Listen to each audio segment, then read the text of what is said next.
स्वागत है आप सभी का आपके अपने YouTube चैनल एग्ज़ाम वॉरियर्स पर। आज के वीडियो में हम बात करने वाले हैं जूनियर अकाउंटेंट भर्ती परीक्षा 2023-24 के बारे में, जहां पर फाइनली सेलेक्टेड अभ्यर्थियों को ज्वाइनिंग का इंतज़ार है।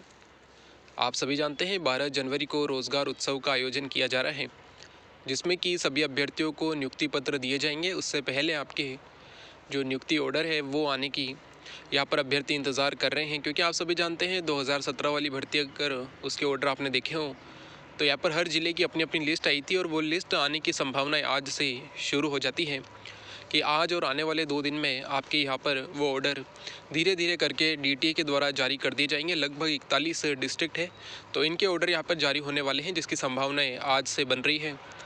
और 12 जनवरी को जो रोज़गार उत्सव है, जो किट आपको मिलने वाली है, उस किट में आपके अपने अपने नियुक्ति ऑर्डर यहाँ पर देखने को मिलने वाले हैं। तो ये कुछ आगे की प्रोसेस डीटीए के द्वारा की जानी है, क्योंकि आप सभी जानते हैं अभी आप सभी को जिला लेवल पर यानी कि अपना जो डिस्ट्रिक्ट है वहाँ पर अभी आपको ज्वाइन करवाया जाएगा। इसके बाद आपकी यहाँ पर ट्रेनिंग चलने वाली है, तो अभी ऑफिस अलॉटमेंट नहीं हो रहा है। तो जो अभ्यर्थी जिस ज़िले से संबंधित हैं उसे उसी ज़िले में अभी ट्रेनिंग करवाई जाएगी, और जब आपका आने वाले समय में जब भी ऑफिस अलॉटमेंट होगा तब जाकर वे अभ्यर्थी जो अपने डिस्ट्रिक्ट में कुछ नीचे रैंक पे रहेंगे और जिन्हें होम डिस्ट्रिक्ट नहीं मिल पाएगा, उन अभ्यर्थियों को दूसरे डिस्ट्रिक्ट में तब भेजा जाएगा जब आपके या फिर ऑफिस अलॉटमेंट हो जाएंगे। यानी कि जब भी आपका ऑफिस अलॉटमेंट होगा तब अभ्यर्थियों को दूसरे ज़िले में जाना पड़ेगा। इसको लेकर हम आने वाले समय में कंप्लीट बात करने वाले हैं कि कौन कौन से ज़िले ऐसे हैं जहाँ पर होम डिस्ट्रिक्ट नहीं मिलने वाला है और उन्हें कहाँ पर गृह जिला इस बार नहीं मिलने पर कौन से डिस्ट्रिक्ट में भेजा जा सकता है। क्योंकि आप सभी जानते हैं जो डीटीए के निदेशक हैं उनके द्वारा कहा गया है कि इस बार अभ्यर्थियों को ज़्यादा परेशान नहीं होना पड़ेगा। अगर अभ्यर्थी को होम डिस्ट्रिक्ट नहीं मिल रहा है तो उसे उसके नज़दीक में जिस भी डिस्ट्रिक्ट में पोस्ट खाली होगी वहाँ पर भेजा जाएगा। इसको लेकर क्या संभावनाएं बन सकती है, इसको लेकर हम कल के वीडियो में बात करेंगे, तो वो वीडियो आपके लिए काफ़ी इंपॉर्टेंट रहने वाला है। आज के वीडियो में हम बात करने वाले हैं, अभ्यर्थियों के काफ़ी प्रश्न रहते हैं कि जो रोज़गार उत्सव अभी आयोजन हो रहा है और जो टीओ साहब होंगे यानी कोषाधिकारी है उनके द्वारा अभ्यर्थियों को सूचना दी जानी है, तो ये सूचना उन्हें किस रूप में मिल सकती है। क्योंकि काफ़ी अभ्यर्थी ये कहते हैं कि उनके जो नंबर है कॉन्टैक्ट नंबर वो भी बंद हो चुके हैं, तो अगर कॉल भी आएगा तो उन्हें कैसे पता चलेगा, इसको लेकर भी हम बात करने वाले हैं। क्योंकि कई ऐसे कोषाधिकारी हैं जिनके द्वारा इस बार अन्य माध्यमों से सूचना देने की बात की जा रही है, इसको लेकर हम बात करने वाले हैं। और साथ ही सबसे इम्पोर्टेंट कि ज्वाइनिंग के समय आपके कौन कौन से डॉक्यूमेंट ज़रूरी होंगे, कौन कौन से आपको एफिडेविट बनवाने हैं, इसको लेकर भी हम बात करने वाले हैं। वैसे तो जो ऑर्डर आपके पास आज या आने वाले 2 दिनों में आप लोगों के पास आने वाला है, उसमें यहाँ पर पूरे डिटेल में लिखा होगा कि कौन कौन से डॉक्यूमेंट अभ्यर्थियों के लिए ज़रूरी होते हैं। फिर भी अभ्यर्थियों का प्रश्न डॉक्यूमेंट को लेकर है, तो यहाँ पर उसका जवाब भी आपको मिलने वाला है। सबसे पहले हम बात कर लेते हैं आपके लिए जो आवश्यक दस्तावेज़ कौन कौन से हैं। तो यहाँ पर आप देख सकते हैं आपका 10th की मार्कशीट, 12th की marksheet, graduation, RSCIT category certificate, मूल निवास और आइडेंटिटी प्रूफ, ये डॉक्यूमेंट जो है ये आप सभी अभ्यर्थियों को अपने लेकर जाने हैं। इसके अलावा अगर उस ऑर्डर में अलग से कोई और डॉक्यूमेंट लिखा हो तो वो आपको लेकर जाना है। इसके अलावा आपको यहाँ पे 4 एफिडेविट भी बनवाने हैं। एक है दहेज का, कि आपके द्वारा दहेज नहीं लिया गया है या फिर आने वाले समय में नहीं लिया जाएगा। इसके अलावा एक सरकारी कर्मचारी होने के कारण आपको एक कर्तव्य निष्ठा का भी यहाँ पर शपथ पत्र देना होगा। इसके अलावा संतान संबंधी शपथ पत्र की 2 से अधिक संतान वाला जो शपथ पत्र आता है, जो आपने डॉक्यूमेंट वेरिफिकेशन के समय भी दिया था, वो आपको देना है। इसके अलावा जो धूम्रपान वाला है कि धूम्रपान आपके द्वारा नहीं किया जाएगा एक सरकारी कर्मचारी होने के नाते, इसका भी आपको शपथ पत्र देना है। तो ये 4 शपथ पत्र आपको देने हैं और ये अलग से जो डॉक्यूमेंट बताए गए हैं जो आपके डीवी के टाइम भी आपने दिए थे, ये आपको उस समय अपने साथ ले जाने होंगे।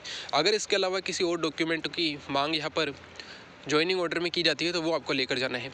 इसके अलावा अभ्यर्थियों का प्रश्न रहता है कि पुलिस वेरिफिकेशन के लिए, तो आपको ध्यान रखना है पुलिस वेरिफिकेशन जो है वो डिपार्टमेंट के द्वारा करवाया जा रहा है। और पुलिस वेरिफिकेशन के लिए आपको कुछ नहीं करना है। आपने जो 2 पेज वाला जो अटेस्टेशन फॉर्म डॉक्यूमेंट वेरिफिकेशन के समय भरा था, यानी कि आपने जो भर के ऑनलाइन भी वहाँ पे जमा कराया था, यानी कि ऑनलाइन अपलोड किया था, साथ ही आप अपने साथ भी लेकर गए थे, तो वो चीज़ आपको ध्यान रखनी है। वो जो अटेस्टेशन फॉर्म है वो इस बार आपसे वापस मांगा जाएगा। हो सकता है आपकी उससे 1 कॉपी मांगी जाए या फिर 2, 3 या 4 या 5 कॉपी भी आपसे मांगी जा सकती हैं। वैसे तो आप सभी के पास अपडेट आ गई होगी कि लगभग अटेस्टेशन फॉर्म की आपको 5 प्रतियाँ भर के जमा करानी होगी कोष कार्यालय में। और जैसे ही आपके पास ऑर्डर आ जाते हैं, आपके ये और डाउट क्लियर हो जाएंगे कि कौन कौन से डॉक्यूमेंट ज़रूरी रहते हैं। तो ये तो बात हुई ज़रूरी डॉक्यूमेंट की, जो आपके ज्वाइनिंग के समय काफ़ी काम आने वाले हैं। अब हम यहाँ पर बात कर लेते हैं कि यहाँ पे किन किन माध्यमों से अभ्यर्थियों को इन्फॉर्मेशन दी जाएगी। तो आज से ही अभ्यर्थियों के पास कॉल आना शुरू हो जाएंगे। आज या कल से जो है अभ्यर्थियों के पास कॉल आएंगे। कहीं कहीं जगह पर जहाँ पर अभ्यर्थियों की संख्या ज़्यादा है और ट्रेजरी ऑफिसर के पास लिस्ट पहुँच गई है, तो वहाँ से आज ही आपके कॉल आने लग जाएंगे।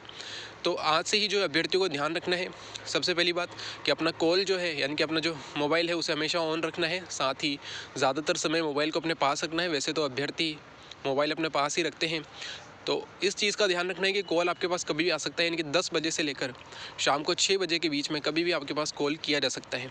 वही कुछ कोषाधिकारी हैं, उनके द्वारा ये कहा गया, ये बात सुनने में आई है कि जहाँ पर अभ्यर्थियों की संख्या काफ़ी ज़्यादा होगी वहाँ पर एक व्हाट्सएप ग्रुप बनाया जाएगा, क्योंकि जो मोबाइल नंबर है वो उनके पास पहुँच चुके हैं। तो एक व्हाट्सएप ग्रुप यहाँ पर बनाया जाएगा और सभी अभ्यर्थियों को उसमें ऐड करके एक साथ यहाँ पे सूचना दे दी जाएगी। वे अभ्यर्थी जिनका उस मोबाइल नंबर पर व्हाट्सएप ग्रुप नहीं होगा, उन्हें यहाँ पर कॉल करके भी बता दिया जाएगा। ऐसी सूचना है, अब ऐसा होता है या नहीं होता है ये आगे आने वाले समय में बात होगी, वरना इस प्रकार की चीज़ें भी यहाँ पर की जा सकती, ताकि समय समय पर अगर कोई डिटेल यहाँ पर देनी हो तो उसके माध्यम से दी जा सकती है। तो ये भी काफ़ी बेहतर उपाय यहाँ पर हो सकता है, क्योंकि हो सकता है कि यहाँ पर कॉल किया जाए, कोई जानकारी दी जाए, हो सकता है अंतिम समय में उसमें कुछ परिवर्तन अगर हो जाए तो उसके लिए भी कॉल करना पड़ेगा। तो इससे बेहतर है कि यहाँ पे इस प्रकार का ग्रुप बनाकर भी एक तरीके से इन्फॉर्मेशन दी जा सकती है। तो वे सभी अभ्यर्थी जो कि जूनियर अकाउंटेंट के हैं, पिछले 1 साल से उन्होंने काफ़ी यहाँ पे प्रयत्न किए हैं, तो 2 दिन उनको और प्रयत्न करने हैं और जितना ज़्यादा हो सके मोबाइल से अपने जो है संपर्क में रहना है, ताकि अगर आपके पास कोई कॉल आता है, कोई भी मैसेज आता है तो वो आपको पता चले और आपको इन्फॉर्मेशन समय पर मिल जाए। क्योंकि आज मंगलवार हो चुका है, संडे के दिन आपको यानी कि रविवार के दिन रोज़गार उत्सव होने वाला है। तो आने वाले 3-4 जो ये दिन है ये काफ़ी महत्वपूर्ण आपके लिए हो जाते हैं सूचना के लिए। तो आपको अगर सूचना चाहिए हो तो अपने मोबाइल से ज़्यादा आप कनेक्ट रहे, तो यहाँ पर आपको इन्फॉर्मेशन मिलती ही रहेगी। बाकी जो अन्य माध्यमों की बात की, उसमें व्हाट्सएप ग्रुप के माध्यम से आपको जानकारी दी जा सकती है। मेल पर यहाँ पे आपके इन्फॉर्मेशन आने के चांस काफ़ी कम नज़र आ रहे हैं। तो आपको 2 माध्यम से यहाँ पे जानकारी मिलेगी, एक तो फ़ोन कॉल करके, और हो सकता है व्हाट्सएप ग्रुप बना दिया जाए तो वहाँ पर भी आपको यहाँ पे जानकारी मिल सकती है। वैसे आज से आपके यहाँ पर कॉल आने लग जाएंगे और रविवार के दिन जो है सभी अभ्यर्थियों को यहाँ पर उपस्थित होना है। अगर आपके कोई विशेष कारण है, आप नहीं जा सकते हैं, बीमार है या फिर बाहर रहते हैं, तो यहाँ पे आप जो है अगर नहीं जाते हैं तो कोई दिक्कत नहीं आएगी। फिर भी आपको एक बार फ़ोन करके बता देना है कि मेरा आना नहीं हो पाएगा जब भी आपके पास कॉल आता है। तो इस तरह की चीज़ें हैं, तो आप ये जो छोटे छोटे डाउट है ये आप उस समय क्लियर कर सकते हैं।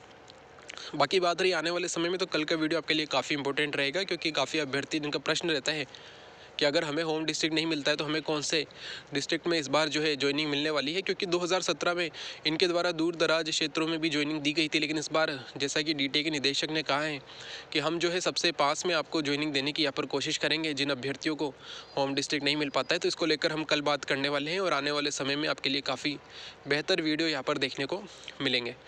तो आज के वीडियो में जो भी बताया गया है उस पर आपकी जो भी राय हो आप कमेंट बॉक्स में बता सकते हैं, और अपने ये डॉक्यूमेंट आप तैयार रखें। ये जो सर्टिफिकेट है ये आपको तब बनवाने हैं जब आपके यहाँ पर ऑर्डर जारी हो जाए। उसमें जो जो लिखा हो आपको उसके अनुरूप यहाँ पे अपने डॉक्यूमेंट बनाने हैं, और एक मेडिकल सर्टिफिकेट आपको बनाना है जो आपके ज्वाइनिंग वाले दिन ही यहाँ पर बन जाएगा। तो 12 जनवरी को आपको नियुक्ति पत्र मिलेंगे। इसका मतलब 12 जनवरी को आपसे नियुक्ति नहीं करवाई जाएगी, क्योंकि उस दिन जो है काफ़ी व्यस्त माहौल रहेगा, तो उसमें आपको इस प्रकार की चीज़ें नहीं होगी। हो सकता है आपको 13 तारीख से या फिर 14 को हॉलीडे है, तो हो सकता है 15 तारीख से आपको इस बार ज्वाइनिंग देने के लिए यहाँ पर कहा जा सकता है। बाकी आपकी जो भी राय हो आप कमेंट बॉक्स में ज़रूर बताइएगा। Thank you. जय हिंद, जय भारत।